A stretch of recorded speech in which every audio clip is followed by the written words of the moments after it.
Yeah. Blackjack. Life is like a game of cards. It's not what you dealt, but how you play it. Yeah. Blackjack. To play each situation correctly. I remember they used to laugh at a brother. Welcome back, guys. It's your boy Delray, Richardson, platinum songwriter, platinum artist, StraightGameTV. Hit the like button, hit the share button. I appreciate you guys checking out the videos. Hit the subscribe button once again, like I said, and the notification button, so when I drop something, you'll be able to get up on it first. But I was posed with another question, and the question was, do I think that Tupac would have been better off leaving when Dr. Dre left Deathrow? And the short answer to that question is absolutely positively yes. And the reason why I say that is because had Tupac really examined his situation and was truly honest with the situation that he was in, like I said, in dealing with all of the paperwork and things that he had signed, you know, the bail agreement, the power of attorney, the contract, the deal memo thing with Deathrow, and paying attention to that, like I said, and you know, but like I said, I understand the situation that he was in, being in jail. So yeah, like I said, I think as you see with Dr. Dre and Jimmy Iovine, what most people don't understand is, don't think that when Dr. Dre left Deathrow, he didn't go talk to Jimmy Iovine first and tell him what he was going to do. And talk about, you know, basically starting his own situation, which was Aftermath Records. And don't think that Jimmy Iovine didn't give him the nod, because, like I said, understanding so much so, when they gave Deathrow the deal was basically contingent on this guy, Dr. Dre. And coming from NWA, remember, Jimmy Iovine had to also quell that situation because Eazy-E had filed a lawsuit when Dre had left. And Eazy had talked about the fact that, you know, every time that, you know, Dre Day sell a record, that he was getting at least, I think, 25 cents or 35% off, 35 cents off of each record. So Jimmy Iovine was well prepared to deal with the situation, but he understood who was the cash cow and the guy and the creative force behind Deathrow to make things move. So absolutely positively, yes, I think Tupac would have been in a better situation involving Dre and leaving when Dr. Dre left.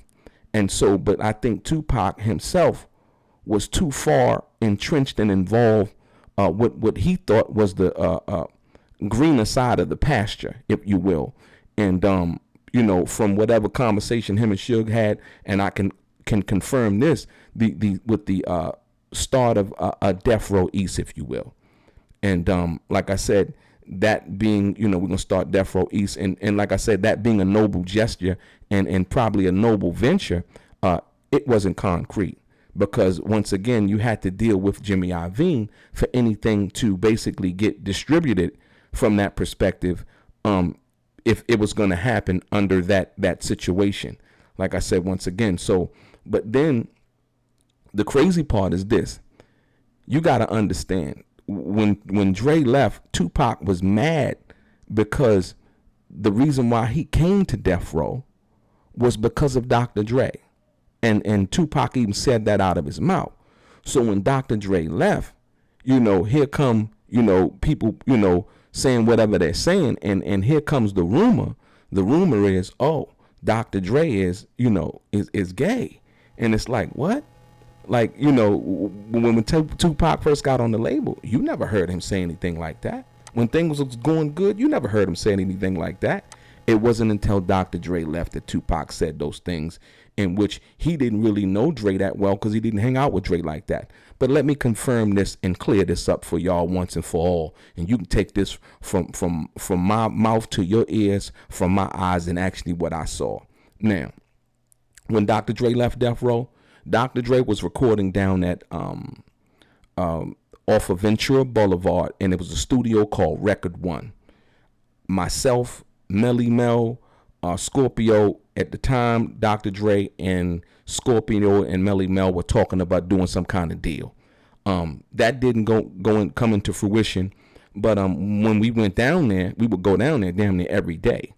And when we went down there, one day, me and Dr. Dre, we were in a room, and I was talking to Dre about my music and so on and so forth. And we were talking, and the guy Bruce, that they saying that Dr. Dre had a relationship with or something like that, came in the room.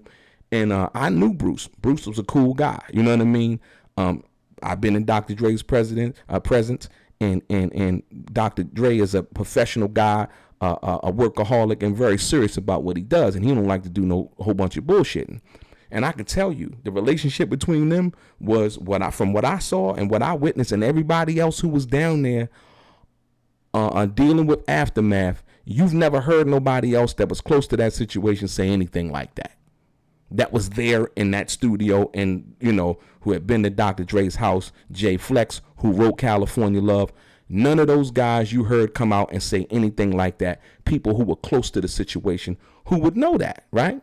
But the relationship between Dr. Dre and Bruce was Dr. Dre's like right-hand man, his assistant. He handled Dr. Dre's business as far as, arranging things, setting up certain situations, dealing with artists, making sure, everything was running smooth as far as his business was concerned.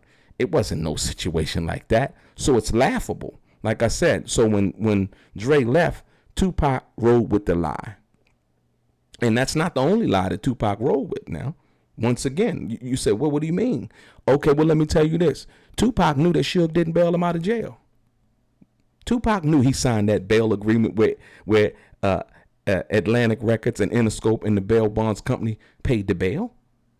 Tupac knew that he signed the power of attorney agreement involving the situation where he would give power of attorney to Interscope Records. He knew that. You didn't hear him come out and say anything about that. So he rode with certain things that he felt like would benefit him. And I understand that. You know what I mean? He didn't say anything about the fact that he knew that the letter that he signed on October 3rd or should have or would or did absolutely positively void out the letter that he signed with Suge Knight and them on September 16th, just a month before. So you got to understand the reason why people would ride with certain statements and things at certain times, because they picking the side that they want to ride with. And he was riding with Deathrow, being loyal sometimes to a fault, as we seen what happened. Like I said, at the end of the day. So when you deal with what I just told you, I'm telling you for a fact, like I said, Tupac in all honesty, as we see now where Dr. Dre is in his career and what he's done, the philanthropy with USC, the charter school they're about to start in LA, the Beats headphones, the Beats Music, Apple Music, and all of the other ventures that they've taken. You can't tell me, I'm talking about what really has happened, that Tupac wouldn't have been in a better situation if he had just left when Dr. Dre had left and just been honest with himself about what was going on. Because as we see the paperwork now, he could have left and it wouldn't even have been no problem. Your boy Delray, Straight Game.